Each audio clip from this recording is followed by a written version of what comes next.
بسم اللہ الرحمن الرحیم۔ السلام علیکم ناظرین، میں محمد جنید اعظم ہوں اور آپ میرا یوٹیوب چینل دیکھ رہے ہیں۔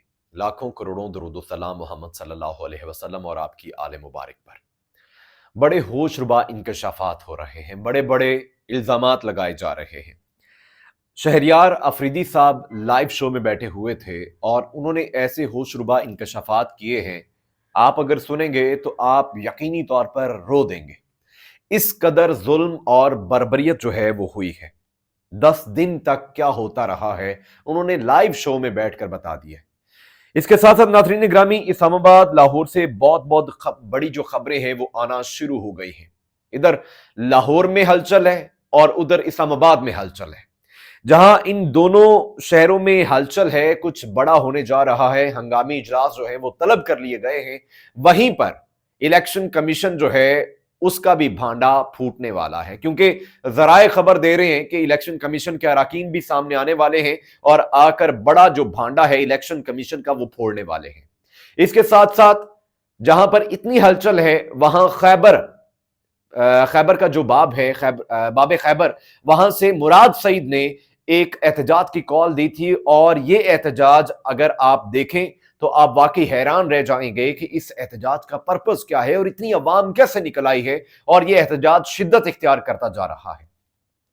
احتجاج کیا جا رہا ہے، ان کے کیا مطالبات ہیں، اس پر بھی بات کرتے ہیں۔ ویڈیو کی تفصیل میں جانے سے پہلے آپ دوستوں سے گزارش ہے کہ آپ میرے چینل کو سبسکرائب کیجئے، بیل آئیکن کو دبائیے، اور کامنٹ سیکشن میں آپ اپنی قیمتی آراء سے مجھے ضرور آگاہ کیجئے، اور کچھ جو پوائنٹس ہیں وہ میں آپ کے لیے رکھوں گا تاکہ آپ کامنٹ سیکشن میں ان پوائنٹس کے بارے میں جواب دے سکیں اور آپ اپنی قیمتی جو آراء ہیں ان سے ہمیں آگاہ کر سکیں۔ ناظرین، جیسا کہ آپ جانتے ہیں کہ 9 مئی کی آڑ میں تحریک انصاف کرش کی گئی۔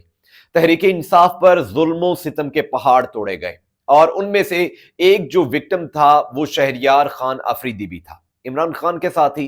عمران خان کا نام جس بندے کے نام کے ساتھ بھی جڑا ہے، یا جس بندے نے عمران خان کا نعرہ مارا ہے، چاہے وہ میں ہوں، چاہے وہ کوئی عام بندہ ہے، چاہے وہ کوئی بچہ ہے، اس ریاست کی جو مشینری تھی اس کے خلاف استعمال ہوئی ہے۔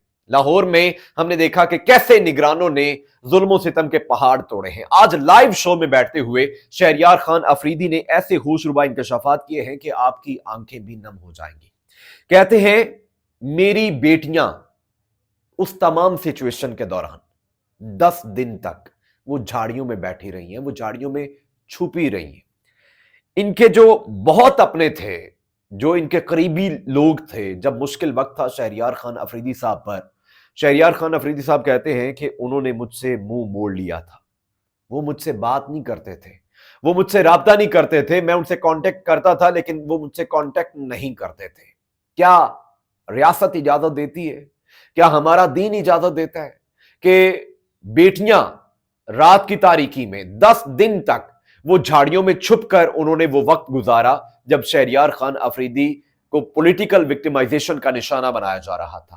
بات صرف یہاں تک نہیں ہے، بات یہ ہے کہ انہیں ٹارچر کیا گیا، انہیں اس قدر شدید ذہنی ٹارچر کیا گیا تاکہ یہ صرف ایک بیان دے دیں اس شخص کے خلاف جس نے کچھ بھی نہیں کیا، جس نے صرف پاکستان کی بات کی ہے، یعنی کہ عمران خان کی۔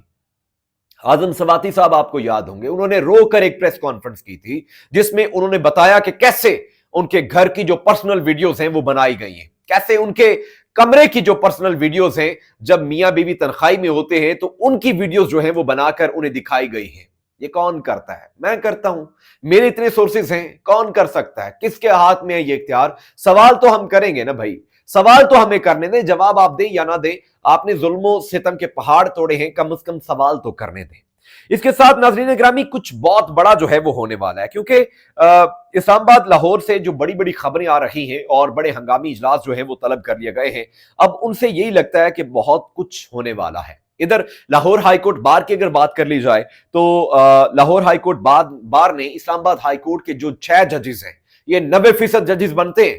اس میں چیف جسٹس جو عامر فاروق صاحب ہیں وہ شامل نہیں ہیں، لیکن چیف جسٹس عامر فاروق کی جب تصویر جو تھی، جب صدر بننے کے لیے ووٹنگ ہو رہی تھی، تب جو نواز شریف کے ساتھ مصافحہ کرتے کی تصویر جو ہے وہ بھی وائرل ہے، ابھی دوبارہ سے وہ وائرل ہے، وہ بھی آپ ذہن نشین رکھیے گا کہ وہ اس خط میں شامل نہیں ہوئے، ان کے سگنیچر اس خط پر نہیں ہیں۔ لاہور ہائی کورٹ بار نے فیصلہ کیا ہے کہ اسلام آباد ہائی کورٹ کے جو 90% ججز نے خط لکھا ہے سپریم جوڈیشل کونسل کو، اور اس میں بار نے فیصلہ کیا ہے کہ وہ ان ججز کا ساتھ دیں گے۔ کل ایک بہت بڑی پریس کانفرنس ہونے والی ہے جو Lahore high court bar Asad Manzoor but ہیں جو صدر ہیں لاہور ہائی کورٹ بار کے، کل وہ ایک بہت بڑی پریس کانفرنس کرنے والے ہیں۔ یہ ہے اب وقت، کیونکہ اگر یہ بات ثابت ہو جائے، اگر الزام لگا ہے تو انہیں ٹھکانے لگانا چاہیے۔ جن لوگوں نے الزام لگایا ہے، یہ الزام ہے، ابھی تک اس کا کوئی ابھی تک ثبوت نہیں سامنے آیا۔ یہ جو ایک بڑا الزام لگایا، یہ چھوٹا الزام نہیں ہے، انہوں نے اداروں پر الزام لگایا ہے۔ ادارے ہمارے ہیں، ہم پاکستانیوں کے ادارے ہیں، چاہے وہ سپریم کورٹ ہے، چاہے وہ ہماری فوج ہے، چاہے وہ عدلیہ ہے، چاہے وہ الیکشن کمیشن ہے، خواہ وہ کوئی بھی ہمارا قومی ادارہ ہے، ادارے پاکستان کی پہچان ہے۔ لیکن ان اداروں میں بیٹھے چند لوگوں کی وجہ سے یہ سارا کچھ ہو رہا ہے۔ لہذا اگر یہ الزام ثابت ہوتا ہے تو انہیں سزا ملنی چاہیے، اگر یہ الزام ثابت نہیں ہوتا تو ان 6 لوگوں کو سزا ہونی چاہیے جنہوں نے یہ بہت بڑا الزام لگایا ہے۔ وہیں پر ناظرین گرامی، جہاں پر لاہور بار نے یہ فیصلہ کیا ہے کہ وہ اسلام آباد ہائی کورٹ کے ججز کا ساتھ دیں گے، وہیں پر اسلام آباد ہائی کورٹ کے 6 ججز کی جانب سے جو الزام لگایا گیا ہے، سپریم جوڈیشل کونسل کو خط جو لکھا گیا ہے، اسلام آباد ہائی کورٹ بار ایسوسی ایشن بھی میدان میں آ گئی ہے۔ کل ہنگامی اجلاس جو ہے وہ طلب کر لیا ہے۔ جو نوٹس ہے وہ میں آپ کو پڑھ کر سناتا ہوں۔ اسلام آباد ہائی کورٹ بار ایسوسی ایشن کا ہنگامی اجلاس کل مورخہ 27/3/2024 بروز بدھ بوقت 9:30 بجے صبح صدر آفس میں ہوگا، جس میں اسلام آباد ہائی کورٹ کے معزز ججز صاحبان کی طرف سے سپریم جوڈیشل کونسل کو لکھے گئے خط، جن میں ہمارے اداروں کی عدلیہ میں مداخلت کا ذکر کیا گیا ہے۔ کابینہ کے تمام ممبران سے گزارش ہے کہ وہ اس اجلاس میں اپنی شرکت یقینی بنائیں تاکہ اسلام آباد ہائی کورٹ بار ایسوسی ایشن اپنا آئندہ کا لائے عمل جو ہے وہ طے کر سکے۔ لاہور بار نے تو جو ہے وہ فائنل کر لیا ہے کہ وہ ججز کا ساتھ دیں گے، لہٰذا اب اسلام آباد جو بار ہے وہ کل اپنے ہنگامی اجلاس کے بعد فیصلہ کرے گی کہ وہ کس کی طرف کھڑے ہیں، کیونکہ وکلاء کے ساتھ، ججز کے ساتھ ماضی میں جو ظلم و ستم ہوتے رہے وہ سارے لوگ جانتے ہیں، وہ سب کے سب جو لوگ ہیں وہ جانتے ہیں۔ بات صرف یہاں تک نہیں ہے، بات آگے نکل چکی ہے۔ خبر یہ بھی ہے، ذرائع بتاتے ہیں، صحافی عمران بھٹی صاحب ہیں، انہوں نے اس بات کا دعویٰ کیا ہے، وہ کہتے ہیں کہ الیکشن کمیشن کے کچھ ارکان ہیں وہ بھی سامنے آنے والے ہیں، وہ بھی آ کر حقائق سے پردہ اٹھانے کو تیار ہیں۔ یہ وہ حقائق ہیں جو 8 فروری کو عوام نے اپنا فیصلہ سنایا تحریک انصاف کے حق میں، لیکن تحریک انصاف کا مینڈیٹ چوری کر کے الیکشن کمیشن کی مدد سے ان چوروں کے کھاتے میں ڈال دیا گیا۔ اب الیکشن کمیشن کے یہ اراکین میڈیا پر آنے والے ہیں بالکل ایسے ہی جیسے کمشنر راولپنڈی سامنے آئے تھے، چٹھا صاحب نے آ کر بیان دیا، لیکن چٹھا صاحب کو پاگل گردان دیا گیا۔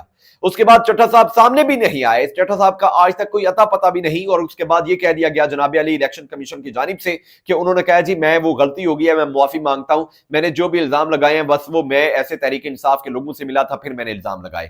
لیکن اگر اب یہ خبر اگر نکل آتی ہے اور یہ لوگ سامنے آ جاتے ہیں الیکشن کمیشن کے اراکین، تو پھر الیکشن کمیشن کہاں چھپے گا، چیف الیکشن کمشنر کہاں چھپے گا، وہ آپ مجھے کمنٹ سیکشن میں ضرور بتائیے گا۔ اس کے ساتھ ساتھ ناظرین گرامی، جو ایک اور بڑی اہم خبر ہے وہ مراد سعید کے حوالے سے ہے۔ مراد سعید نے ایک بڑے احتجاج کی جو ہے وہ کال دی۔ خیبر جو باب خیبر ہے وہاں پر اس وقت جب میں یہ ویڈیو بنا رہا ہوں تو اس وقت یہ احتجاج جو ہے وہ اس وقت جاری ہے، بڑا شدید احتجاج ہے، اور اس احتجاج کا مقصد جو ہے وہ عمران خان کی رہائی ہے۔ مطالبہ کیا جا رہا ہے کہ عمران خان قومی لیڈر ہیں اور انہیں فل فور جو ہے وہ فوراً رہا کیا جائے۔ یہ احتجاج جو ہے وہ شدت اختیار کرتا جا رہا ہے۔ اگر اسلام آباد دیکھا جائے تو اسلام آباد میں الگ قسم کی ہلچل ہے، اگر خیبر پختونخوا کو دیکھا جائے تو خیبر پختونخوا میں عمران خان کی جو رہائی ہے اس کا جو احتجاج ہے اس میں شدت آتی جا رہی ہے۔ نہ صرف خیبر پختونخوا میں کراچی کا ذکر کیا جائے تو کراچی میں بھی تحریک انصاف کو لے کر یا پھر جو منچلے ہیں وہ عمران خان کے ماسک لے کر سڑکوں پر آتے ہیں اور عمران خان کی رہائی کا جو ہے وہ مطالبہ کرتے ہیں۔ وہیں پر اسلام آباد ہائی کورٹ میں ایک کیس جو ہے وہ پینڈنگ ہے، عمران خان کی جو اپیلیں ہیں سائفر کے ریلیٹڈ ان پر۔ اب سائفر کا جو معاملہ ہے وہ 2 ججز اکھاڑ رہے ہیں، جس میں چیف جسٹس عامر فاروق صاحب ہیں اور جسٹس اورنگزیب صاحب ہیں۔ یہ دونوں ججز نے جو سوالات اٹھائے ہیں ان کے جواب پروسیکیوشن کے پاس نہیں ہے، لہذا یہ کیس آنے والے 1-2 دن میں فائنل ٹھکانے لگ جائے گا اور جو سزا ہے وہ کالعدم ہو جائے گی۔